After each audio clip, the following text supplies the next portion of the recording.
آج ہم جس کتاب کا خلاصہ آپ کو سمجھانے لگے ہیں اس کا نام ہے دی 5 ایلیمنٹس آف افیکٹو تھنکنگ، جو کہ ایڈورڈ برگر اور مائیکل اسٹاربرڈ نے لکھی ہے۔ اس کتاب میں ان کا کہنا ہے کہ دنیا کے تمام غیر معمولی لوگ حقیقت میں معمولی لوگ ہوتے ہیں جو بس تھوڑا مختلف سوچتے ہیں۔ ذہین طالب علم اور بڑے بڑے تخلیقار اپنے اندر سوچنے کی عادت کو پیدا کر کے اپنی کامیابی اور اپنی قسمت کو خود بناتے ہیں، اور یہی عادات آہستہ آہستہ انہیں کامیابی کی منازل طے کرواتی جاتی ہیں۔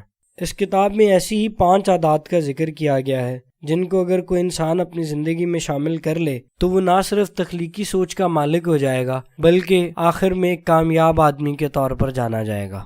مصنف ان 5 عادات میں سے 4 کو قدرتی چیزوں سے تشبیہ دے کر ہمارے سمجھنے کے لیے آسان کر دیتے ہیں: زمین، ہوا، آگ اور پانی۔ جب کبھی بھی آپ کو کسی کام کے دوران کسی مشکل کا سامنا ہو تو ان 4 عناصر کو اپنی سوچ میں استعمال کر کر آپ ایک جدید اور بڑا کارآمد حل تلاش کر سکتے ہیں۔ چلیں اب ہم ان 4 عادات کو دیکھتے ہیں۔ عادت نمبر 1، زمین۔ زمینی عادت کو اپنی سوچ میں استعمال کرنے سے مراد یہ ہے کہ کسی بھی مسئلے کو یا مشکل کو چھوٹے چھوٹے حصوں میں توڑیں اور اس کی ایسی وجوہات جو پوشیدہ ہیں ان کو تلاش کریں، اور پھر ان وجوہات کو پورے طریقے سے سمجھنے کی کوشش کریں، اور پھر خود سے اس سوال کو اپنی عادت بنا لیں کہ اس مسئلے کی کون کون سی ایسی وجوہات ہیں جن کے بارے میں مجھے جاننا اور سمجھنا ضروری ہے۔ اپنے دماغ میں ہر مسئلے کا ایک نقشہ بنائیں اور پھر اس مسئلے کے بارے میں سوچیں اور اندازہ لگائیں کہ اس مسئلے کو حل کرنے کے لیے کون کون سی ایسی چیزیں ہیں جن کے بارے میں آپ کو پتہ ہونا چاہیے۔ مثال کے طور پر، اگر آپ کو کام چوری یا سستی کی عادت ہے جس کو آپ ختم کرنا چاہتے ہیں تو اس کے لیے کوئی جلد اور آسان حل تلاش مت کریں، بلکہ اپنی عادت کی وجوہات کو سمجھنے کی کوشش کریں۔ ایک سفید کاغذ میں یہ سوال لکھیں کہ میں کب کب کام چوری یا سستی کرتا ہوں، پھر اپنے دماغ میں وہ سارے عوامل اور وجوہات لائیں جو آپ کو سست یا کام چور بنا دیتے ہیں، جیسے کہ توجہ نہ دے پانا، قوت ارادی کی کمی ہونا، جلدی پریشان ہو جانا۔ پھر ان تمام وجوہات پر غور کریں اور آپ دیکھیں گے کہ آپ جلدی اس مسئلے کا حل تلاش کر لیں گے۔ جب بھی آپ زمینی سوچ کی عادت کو اپنا لیتے ہیں تو آپ کسی بھی مسئلے کی پوشیدہ وجوہات کو بڑی آسانی سے اور بالکل درست سمجھنے کے قابل ہو جاتے ہیں، اور اس مسئلے کا حل تلاش کرنے کی صلاحیت بھی بڑھتی چلی جاتی ہے۔ بات یہیں ختم نہیں ہوتی ہے، زندگی میں مشکل سے مشکل مسئلے کو آپ بڑی بآسانی حل کر لیتے ہیں۔ جیسے کہ پہلے دی گئی سستی کی مثال میں اگر آپ یہ بات سمجھ لیتے ہیں کہ آپ نے اپنی قوت ارادی کو کیسے مضبوط کرنا ہے تو نہ صرف آپ اپنی قوت ارادی کو مضبوط کر لیں گے بلکہ لوگوں کا بھی یہ مسئلہ حل کرنے کے قابل ہو جائیں گے۔ اس کے علاوہ آپ اپنے ساتھیوں کی قوت ارادی کو مضبوط کر کے ان سے کوئی بھی کام لے سکتے ہیں۔ زمینی سوچ کو سمجھنا ایسے ہی ہے کہ آپ ریاضی کے بنیادی اصولوں کو بڑے اچھے طریقے سے سمجھ لیں تو آہستہ آہستہ آپ جدید اور مشکل کیلکولس کے سوالوں کو بھی حل کرنے کے قابل ہو جاتے ہیں۔ دوسری عادت کو مصنف ہوا سے تشبیہ دیتے ہیں۔ 1905 میں البرٹ آئنسٹائن نے خود سے یہ سوال کیا کہ کیا ہو اگر مجھے روشنی کی رفتار پر سفر کرنا پڑ جائے۔ اس سوال نے اس کے دماغ میں یہ خیال پیدا کیا کہ کوئی انسان روشنی کی رفتار سے سفر کر سکتا ہے۔ یہ سوچتے ہوئے اسے خیال آیا کہ اگر کوئی انسان روشنی کی رفتار سے سفر کرتا ہے تو الیکٹرو میگنیٹک فیلڈ روشنی کی بالکل ساکن ہو جائے گی، جیسے کہ کوئی جمی ہوئی لہر۔ اس وقت کی فزیکل تھیوریز نے کہا کہ یہ بالکل بھی ممکن نہیں ہے، تو پھر آئنسٹائن نے یہ فیصلہ کیا کہ وہ اپنی تھیوری پیش کریں گے جسے آج دنیا تھیوری آف اسپیشل ریلیٹیوٹی کے نام سے جانتی ہے۔ اس تھیوری نے فزکس کو بالکل تبدیل کر کے رکھ دیا۔ آئنسٹائن نے اپنی سوچ میں ہوائی عوامل کو جگہ دی اور خود سے بہت سارے سوال کیے، جن میں سب سے اہم سوال یہ تھا کہ کیا ہو اگر مجھے۔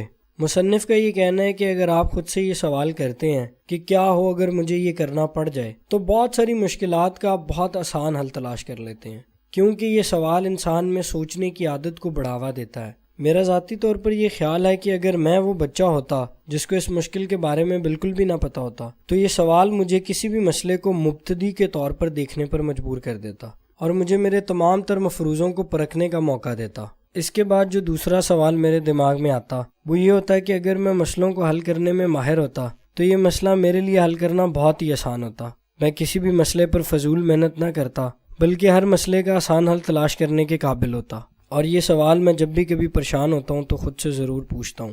کامیاب کاروباری لوگ اپنی کسی بھی چیز کو مارکیٹ میں لانے سے پہلے خود سے یہ سوال کرتے ہیں کہ اگر انہیں یہ چیز خریدنی پڑ جائے تو وہ کیوں خریدیں گے۔ یہ سوال انہیں خریدار کی سوچ کو سمجھنے میں مدد دیتا ہے، جس کے بعد وہ اپنی نئی چیز کو بہتر کر لیتے ہیں اور اس کی فروخت کو بھی بڑھانے کے قابل ہو جاتے ہیں۔ اپنے مسائل کے حل کے لیے ہوا کی خصوصیات کو استعمال کریں اور خود سے یہ سوال ضرور پوچھیں کہ کیا ہو اگر مجھے۔ اس سے آپ کو کسی بھی مسئلے کے نئے اور جدید حل ملنا شروع ہو جائیں گے۔ تیسری عادت کو مصنف آگ سے تشبیہ دیتے ہیں۔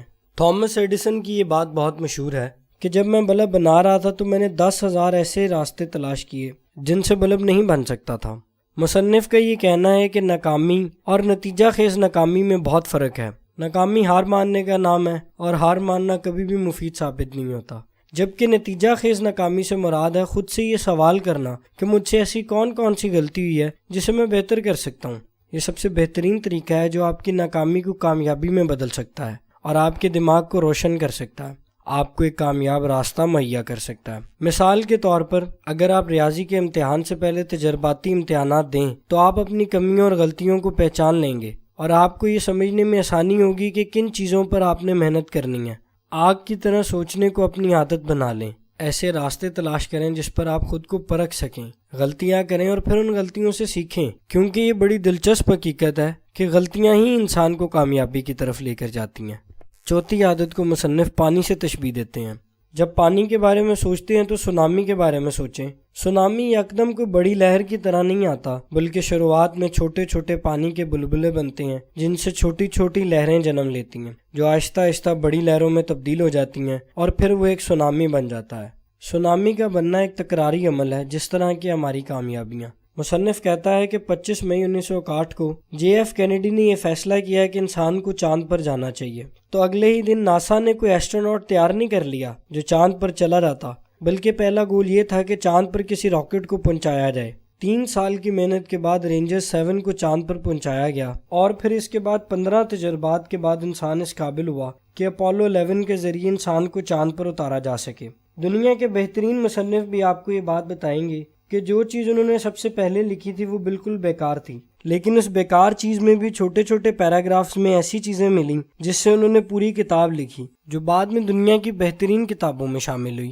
اس سب کے لیے انہوں نے بار بار لکھا۔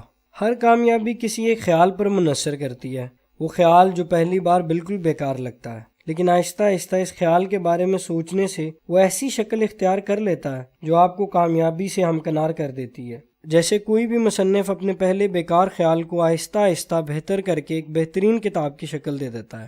تو جب بھی آپ کسی مشکل سے ہمکنار ہوں تو یہ سوچیں کہ کیسے چھوٹے چھوٹے بلبلے مل کر ایک طاقتور سونامی بنا دیتے ہیں، اور آپ کے چھوٹے چھوٹے خیالات مل کر کیسے اس مسئلے کو حل کر دیں گے۔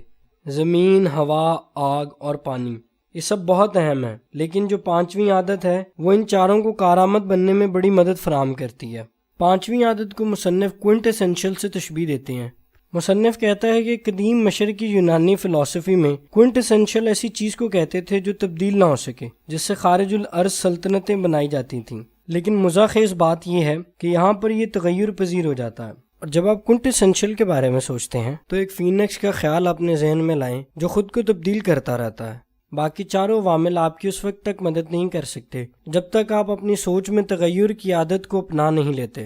جیسے زیادہ تر لوگ سوچتے ہیں میں وہی ہوں جو میں ہوں، میں اپنے آپ کو تبدیل نہیں کر سکتا، جبکہ مؤثر سوچنے والے سوچتے ہیں میں وقت کے ساتھ ساتھ خود کو تبدیل کر رہا ہوں، میں زندگی بھر سیکھتا رہوں گا۔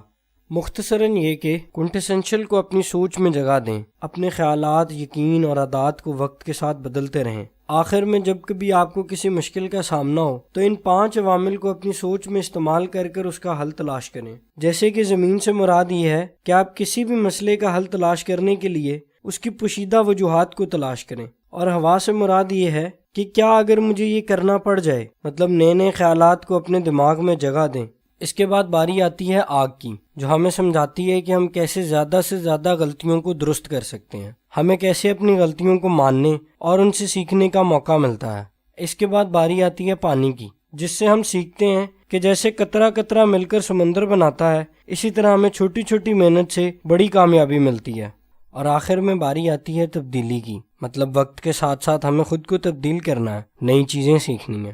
یہی وہ 5 عادات ہیں جن کے بارے میں مصنف ہمیں دی 5 ایلیمنٹس آف افیکٹو تھنکنگ میں سمجھانے کی کوشش کرتے ہیں۔ اگر اس ویڈیو سے آپ کو کچھ سیکھنے کو ملا ہے تو اسے لائک کریں، شیئر کریں اور سبسکرائب کریں۔ اگر آپ کو ویڈیو پسند آئی ہے تو اس کو لائک کریں، چینل کو سبسکرائب کریں اور بیل آئیکن کو دبانا نہ بھولیں۔